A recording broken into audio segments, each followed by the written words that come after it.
Welcome to the House of Hoosier podcast, sponsored by the Field of 68. I'm your host, AJ Guyton, and my next guest needs no introduction. He's one of, in my opinion, with the exception of Isaiah Lord Thomas III, he is probably the next best point guard to ever leader to play at Indiana University. What's up, Yogi? How you doing, brother? Hey, man, I'm good. Glad to have me on the show, man. It's an honor. I was telling you before, man, you're a hard man to find. I think you're doing that on purpose, man. You need to come out. People want to see you a lot more. Want to know you got a lot of memories up in that bank, man. We gotta pull all that out. But the problem, I do. I know you do. I was there 4 years, so I've seen it all. The problem is, when I was your age, I wouldn't think about this either. I ain't going to get back into what I did at IU until I was done, and then done. Yeah. How important it is to everybody. I was like, y'all really want to listen to me talk about what? Right. But they be on it though, so I am ecstatic, man. I never really got a chance to chop it up with you because when you was playing, I was trying to find my career after basketball, so I was focused on that and my daughter, family. So, but I enjoyed thoroughly watching you play. I'm watching you as you coming up on some of my 3-point record. I'm like, damn, Yogi about to break it. Go ahead and get it, man. But nobody's more deserve it, man, because I watched your development. So I'm excited, really honestly excited about having you on, man. I appreciate that. So let's start from the beginning, man. I think you can include this in your book when you get your book. I know it's a book coming soon. Soon. Because you got a lot of more chapters to write, so I know you focus exactly. Right now. But where did you grow up? What was it like growing up in the Ferrell household when coming up in Indiana? I mean, no better place to grow up to play basketball wise than Indianapolis. And I played against some of the greatest players to come out of Indy. I play in the league now. I've been playing basketball though since I was about 3 years old. So my father actually was the one who instilled it in me, and ever since then, it's just taken off from there. So just at a young age, I fell in love with the game, and I still love it. Absolutely. And you had a pretty big family. What was it kind of competitive in your household? Are you the oldest? Yeah, so I'm the oldest actually, and I have 3 younger siblings. Okay. So, I mean, we were all athletes growing up. And, our parents wanted us to be athletes, and we all showed up to each other, competition, basketball games, whatever it was. But it was competitive, though. Absolutely. Pound for pound, who's the best athlete? I would honestly say, and my brother. Okay. And he actually didn't stick with basketball too much longer after high school. But, he was more athletic than me. He's taller than me, may even be stronger than me. I wish he would have kept with it. Yeah. I thought he could have made something out of it.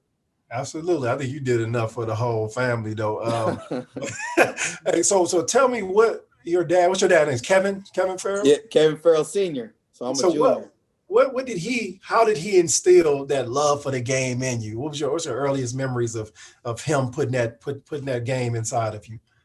Man, I just remember we would work out till like 2-3 in the morning at Lifetime Fitness. I love that. Just going through drills, getting shots up, and then we go right up the street and get some breakfast food. That memory will forever be in my head. But, just moments like that and just the support of my parents that they've always had for me in my career is why I love it.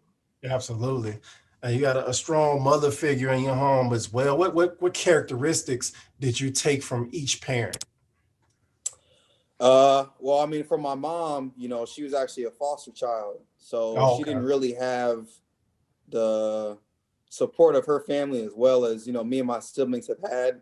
So just to see how strong she is, and for her to be able to own her own practice here in Indianapolis and be a doctor, her patients love her, they respect her.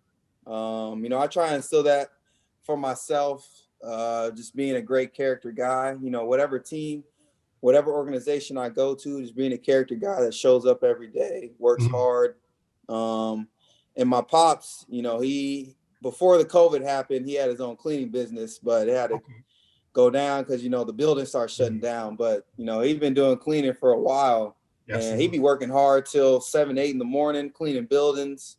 You know, I remember even as a kid going and helping him clean some of these buildings. So for me, I was able to see how hard my parents work, and they still work hard to this day. Like now, my dad had to start this little property management business. Okay. And, you know, after I got done working out, he needed some help. So I had to go help him put up this shed that somebody wanted in their backyard. So, oh, that's dope. I mean, even still to this day, both my parents are still working hard. And, you know, I think that's really inspiring.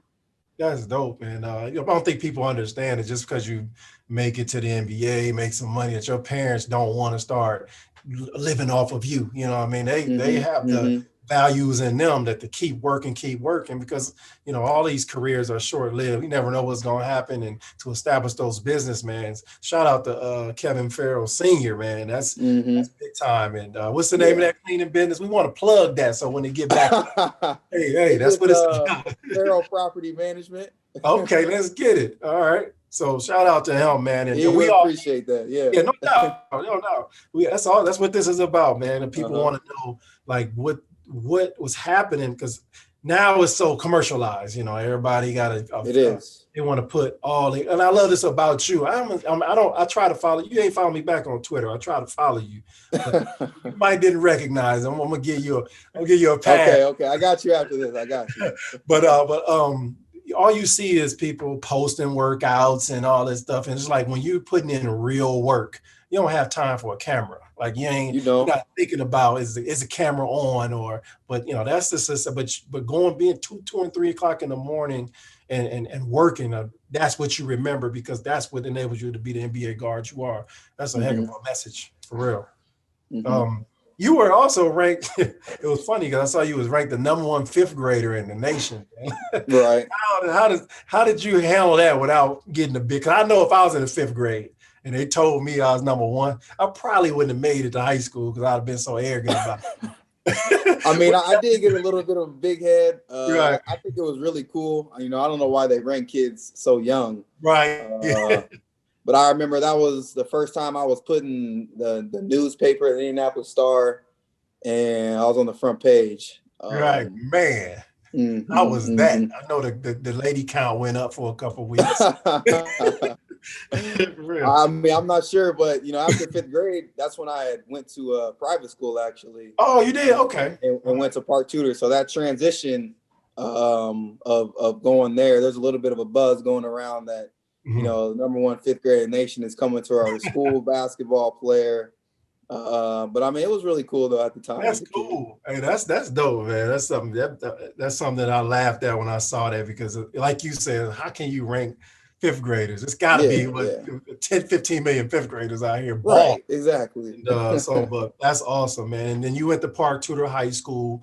What was the difference between the public and the private school for you? Well, you know, initially my parents wanted me to go to the private school for the academic portion. For sure. You know, they wanted me to, you know, set myself up later in life. And I actually had 2 great childhood friends of mine that I played AU basketball with. And they were the ones that kind of brought the idea to my parents. You know, they were like, here, you know, our kids go to this school, you know, maybe it'd be great for me to go there. So, you know, it actually took me 3 times to get in. I had to take a test. Okay, right. But you know, me going to Park Tudor was great. You know, I made a lot of great relationships, and it definitely helped me, and it's helping me now. What was the playing experience? Did you play with any other top level guys at Park Tudor? I know you won two Class 2A state titles, and you had a lot of success, and you ended up being a McDonald's All-American. What went into that development process? Who you credit for developing you at Park Tudor? You know, I would say when we got Coach Schilling my sophomore year of high school, Ed Schilling, you know, he coached in the NBA, coached in college. I think when he came over and implemented, you know, all his basketball knowledge, not only to me, but to different guys that were on the team, you know, you know, I think it was something special because I feel like that group of guys were really invested in winning. Right. And, you know, our first year wasn't our best year. And we had terrible record. I think we were like 16 and 17, Right. you know, we didn't think we were going to go to the state championship. You know, I hadn't been as far as, I hadn't even won a sectional game yet. Right. And, you know, for us to be able to go all the way, absolutely. Unfortunately, we lost the championship that year. But for him to come in and, you know, us, you know, pulling it back strong next year, my junior year, and then to follow it back my senior year, you know, I think that was something great. So I say Coach Schilling was the one that did that for me. That's awesome. Who did you guys play against in the championship game? Was there any Big Ten or Division I players on the other team? Both years. I wouldn't say so. Okay. I know of one guy that I played against him a lot in AAU, Dewan Marrero. He started at Morehead State. That's really the only one I can remember. Okay. Cool. And what goes into creating a championship team? I mean, I know those values, Coach Schilling instilled those values in your program at Park Tudor early. But your earliest memory of what it took to become a champion? It kind of goes back to my last point. You know, if you have guys that are invested into winning, I feel like nothing can beat that. You know, you don't really have to have star players on your team. You know, we played a 2-3 zone for the rest of my high school career. Hey, you know, Coach, he probably felt like we couldn't play defense. I don't know. I take pride in defense. For sure. And the way I play, I want to keep my man in front of me. But you know, we played 2-3 zone and made it to the state championship 3 times in a row.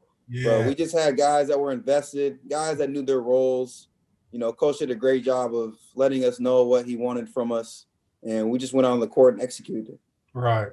I know every time you see Gary Harris, you let him know, man, you stole Mr. Basketball from me. Because that's big. I know when y'all match up, you know, you like, hey, I'm coming. Because he did, man. Dang. I got second. You got the big prize, though. Yeah. I'd rather have the championships, I'll be honest with you. Absolutely. Yeah, I know you that kind of guy. I saw that. I was like, man, I know he'd be mad at Gary. But you know, people don't understand how competitive and, you know, what is it that makes, I think they say in 49 states is basketball. It's what's that quote they say? In 49 other states is basketball, but in Indiana it's basketball or something. In Indiana is basketball. Yeah. What makes Indiana such a hotbed for basketball? Why it seems like around the country, all other schools, a lot of other states are kind of like declining. Illinois, we used real good when I was in school, but we've closed a lot of our parks. We closed a lot of our community centers. I think we're relying a lot more on trainers and training than we do just going out and getting on the concrete and getting busy. What is it that's keeping Indiana afloat in the talent pool? Because they have so much every year. Man, that's a great question. I wish I actually knew. I just feel like for me, ever since growing up, kids that come from Indiana are something special, I feel like. And, you know, I actually remember I saw a stat. I can't remember how old I was on, you know, how many guys that are from Indiana that have played in the NBA. Exactly. But I really wonder what that stat is, though, because I know it's been a lot of guys. And, you know, Indiana, they have what? Top 10 high schools with the largest seating or something like that. Yes. And your state championship like 11,000, wasn't it? 11,000. Yeah. I feel like in that of itself just shows how precious and how special basketball is to the state of Indiana. Absolutely. And I mean, there'll be nothing like it. And you right in the mix of it, man. That's crazy. I'm gonna have Austin look that stat up. Hopefully he can have it for us by the end of the show. But I always said, you know, they talk about Cali, they talk about Chicago, I said, man, Indiana, I mean, they gotta be right up there with the amount of people who has, I think Austin says it to his count is 150 players from Indiana that have played in the NBA. That's nuts. Right. So you guys are riding a hotbed. I always wonder, you know, you see the hoops in the backyard, you see, you know what I mean? You see that the Hoosiers movie, the hoop in the back. You know what I mean? It's like, what is keeping them afloat? Because we struggling over here in Illinois. I'm from Peoria, Illinois. Okay. For a while, we had the Big Ten sold up. There's a bunch of us playing that we grew up with, and all of a sudden we only got one. So, but Indiana just keeps. You think about all the players that you could have played with at IU if they would have just came to IU. They would have came, right. It would have been an easy run to the national championship. Easy. You, Gary Harris, who I don't know who else. It would have been your starting lineup would have been you, Gary, Vic, Cody, and Cody. Come on, man. Like right. For sure. You know what I mean? But they were at that time going out of state playing at Duke and Michigan State. They ain't going with that. But we gonna keep this podcast real nice. But you was a McDonald's All-American as well, man. That ain't nothing to play with. And I didn't think people really appreciated your talent before you ever played a game. They're thinking, oh, we got a point guard. Oh well. But you hooped in a McDonald's game. What you remember about that? McDonald's game, played in the Bulls Arena. That was actually really cool, man. To just be able to go there, play against some of the other top talents, practicing, getting all the gear. At the time, those are when kids were still trying to see where they were going. So that was exciting to see, what guys potentially I could be playing against. But that's something special, and I'll never forget that. Did you break the assist record in the game, or was that another game? I think you said you had 14 assists in the McDonald's game, or one of the All-Star. Nah, I think that was the state championship. Championship game. Okay, that's what it was. It was one of those games in my memory. But you was always trying to get other people involved. That was initially, what made you happy as a player. You know what I mean? So after doing all those workouts, getting all them shots up, you come out of the game and start passing. What made you feel like that was was a lot more fun than actually putting that thing in the hole? Well, I mean, for me, Pop's always told me first you get others involved, then you get yourself involved. So I just took that to the extreme, and of course I'm a point guard, so I have to get others involved.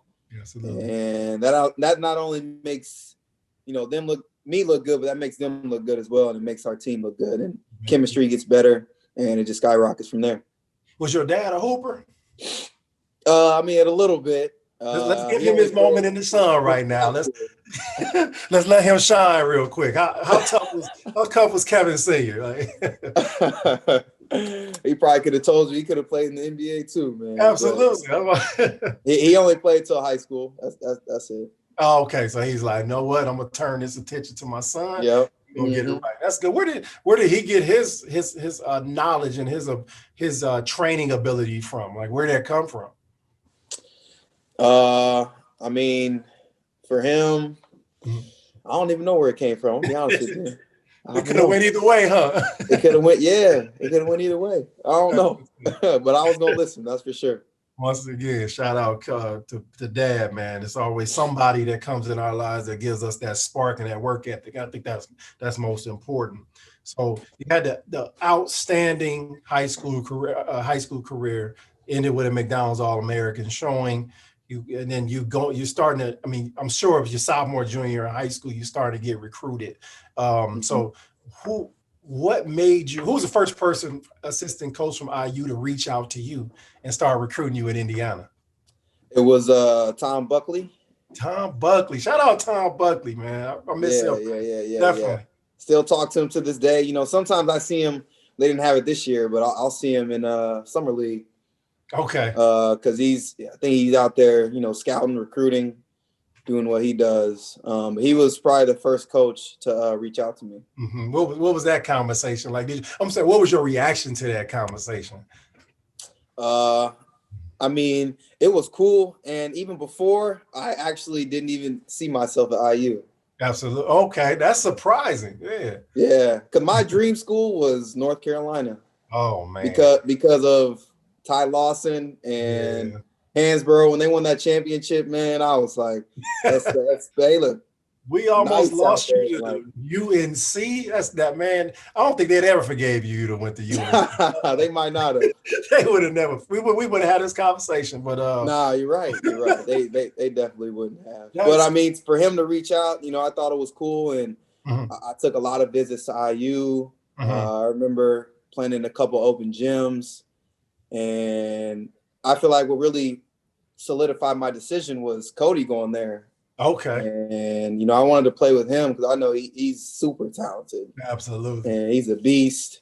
And, I was glad I went there. Absolutely. And you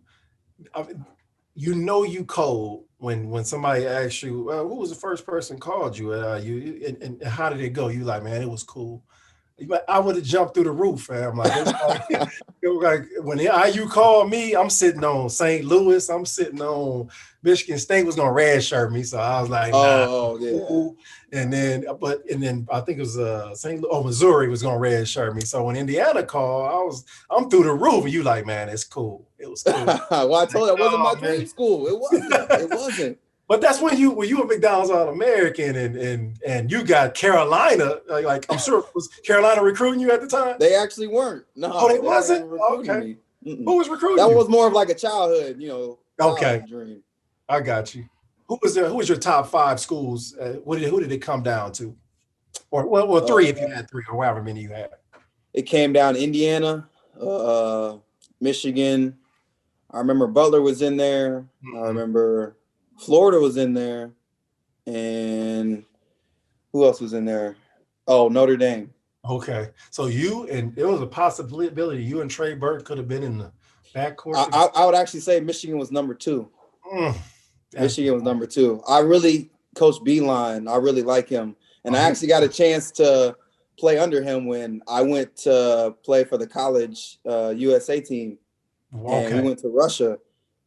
And he was the I can't remember if he was the head or assistant coach, but I was going to play under him, and he's just very offensive minded. Yeah, for sure. That's what I was about to say. His offensive package is unbelievable. Like you working that night defensively when you guys handled him, but his offensively he's second to none. So I mean that's why I was surprised that Cleveland didn't really work out for him, but because I knew offensively people was going to eat. Right. Exactly. Like for real. So that's interesting. So what was it about Coach Crean that made you be like, all right, man, I'm going there? What he say? Because he's a master recruiter. What he say? I mean, well, for me, what I was looking at is, can I go in and immediately start? I have to play immediately, and Coach Crean said I could. And I was wondering how he was going to make it work, especially with Jordy there being there. But he was able to move Jordy to the 2, me to the 1.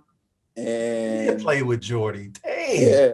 What? And it worked out. It worked out great for us. I feel like, I was the leader of the court, running the offense, getting guys shots. But, I saw how Coach Crean had really brought back the program, and people were, proud to be fans again, and they were winning. And for me, I just wanted to be a part of that. Absolutely.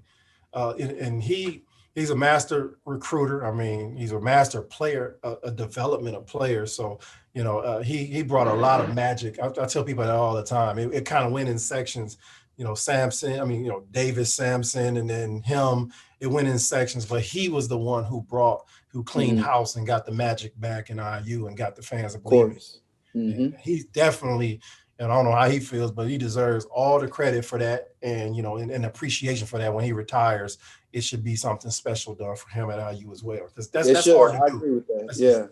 That is hard to do. No lie. Before we get into your IU career, we're gonna break this up. I got 10 questions that most Indiana fans want to hear or they know about. And so okay. Right here. Did you stay in a dorm or apartment or IU your first year? My first year we stayed in the dorm. I stayed in Briscoe. Shout out Disco Briscoe. Floor 9. What floor you on?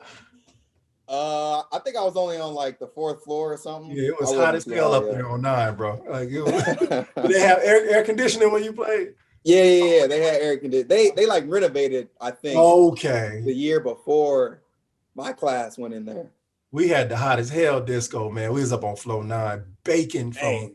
It's crazy in the summer. We can't go home, so we were there all summer. Yeah, exactly. Ain't no home. So okay, when you go back to IU and go back to campus, what restaurant do you go to first? Oh, that's easy. Buffalo's. You first one say. I've been waiting on. I think Steve said Nick's. I think Calvert said Knicks.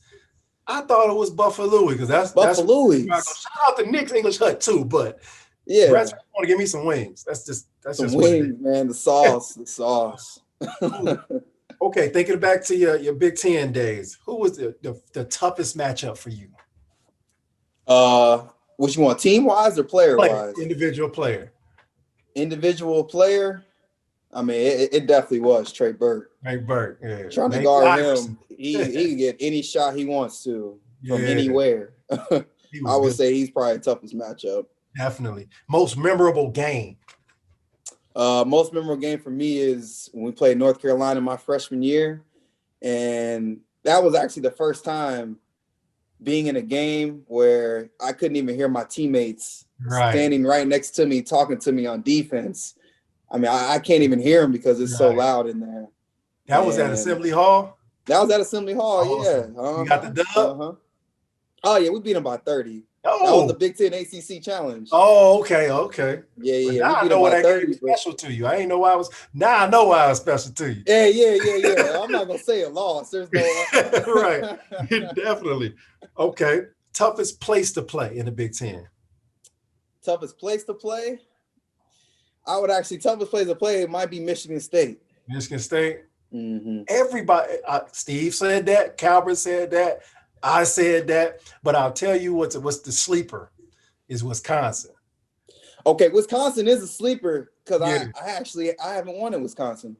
I mean, it's boring. Like you have, like I tell people, ain't no music playing, ain't no. It's just like you gotta create your own energy. They lull you to sleep. It's just something. It's always cold and snowing when you go. Right.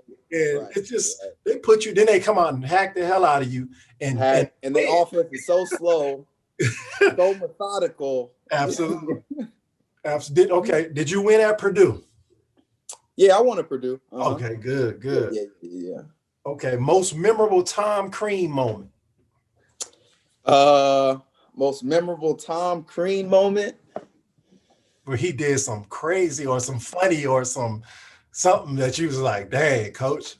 I want to say probably in practice one time, we were playing and it was not a good practice, man. He just took the ball and just punted it into the stands. And he made an intern run all the way up there and go get it. Oh my God. And people don't understand me. These coaches, man, they will do some, and it's normal. It's like, you get frustrated. You having a bad practice or we ain't serious or we just not playing well today. Coaches, I've seen Coach Knight punt the whole rack up there. I've seen it's just with him, you become a coach, and me, I'm like, I ain't being that. Like I'm not right. I'm not being what I saw, but it's just like you push you to that limit. Them kids, you be like, man, you ain't listened to nothing I said, and you want to put that ball in the stands. But we get back to Tom Crean. Okay, in the IU top 5 greatest players ever. Top 5 greatest players ever. Exclude yourself. I know you're gonna put yourself on there. Exclude yourself. But top 5 greatest players ever, in your opinion.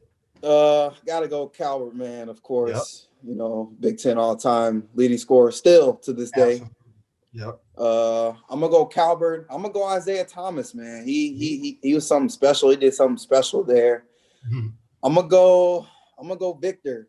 Okay. I mean, for me to be able to see his improvement at Indiana and how much the fans loved him. Mm-hmm. It was something great. Yep. Who else would I say? 3. I would actually say Jared Jeffries. JJ, I like that. JJ, that's what I want to play with so bad. You want to play with him? I want to play with him so bad. That's exactly what we was missing when I was there. We didn't have because the game was changing and it was becoming longer and athletic and the big guys could handle it. And I'm gonna tell you, this is crazy. The way I really fell in love with, because I used to play with him on the NCAA March Madness video game. I'm like, this dude is nice. So I started watching him in person. Like, man, I wish I would have had somebody like that. He's very valued, definitely. Right. And I'm gonna say Cody, man. Cody was unstoppable beast, man. I'm telling you, nobody could guard him. I agree with that. Watching y'all play. I know Vic got a lot of credit, and rightfully so. Of course. And then big guy's never the sexy choice. You know what I mean? This dude, every rebound, every block. I don't think guards understand to have a big guy behind you that you know if you get beat, that ball going into the stands and get the gamble, you go for more steals, you get to get out and get some layups. He outletting, he can run the floor. He's gonna have a valuable NBA career. And I just thought he was the key get for Tom Crean back then. I think so. Yes. Okay. Now the greatest is not always the top choice. Sometimes you have a favorite IU player you used to watch. Who was your favorite one? Not the greatest, not necessarily, but your favorite player that personified IU basketball. My favorite player. For example, I tell you, one of my favorite from after I played was AJ Moye. I just thought you remember him. He was just what you need. You need a guy on the wing, guard everybody, enthusiastic, hit a shot, block shots, run the floor. It wasn't the greatest skill, but he always kept the fans hype. And you need that energy sometimes when you go into a place like, I know you know the fans, but a place like Wisconsin, you need somebody to make a play. And he was always that dude. And Dane Fife was my other one. So it wasn't my favorite, like per se points and all that. It was always, it's other ways. So do you have one that you look back and be like, or from this year's team or last year's team or something like that? My favorite, man. I have to look and see the list. I gotta go on the Cook Hall and see the banners up there. Right. It's a bunch of them. There's a bunch of them. And I tell when people ask these questions, I'm like, it's gotta be people you watched. I mean, I know I want to give George McGinnis his props. I want to give Walt Bellamy his props. I want to give the whole 76 team, they props, obviously. I mean, you ain't lose a game. Lost one game in 2 years. Like, that ain't going to ever be done again. And, but it's I didn't get to see them play. So I don't know. I'm just going off of stats. Then they would be right there. But just favorite play. We'll get back to that, man. Okay, who's the greatest IU basketball player of all time, ever, history? Calvin Chaney. Calvin Chaney. All right. Cal going to love that. That's easy, man. That's easy. You ever talk to Cal? We text every now and then. I just saw he just got an assistant job at Indiana, man. So that's what I was gonna mention. So you're gonna see him a lot. Yeah. I'm happy about that, man. Hey, this podcast was so good, we had to break it up in 2 parts. Tune in tomorrow for the second part of our conversation.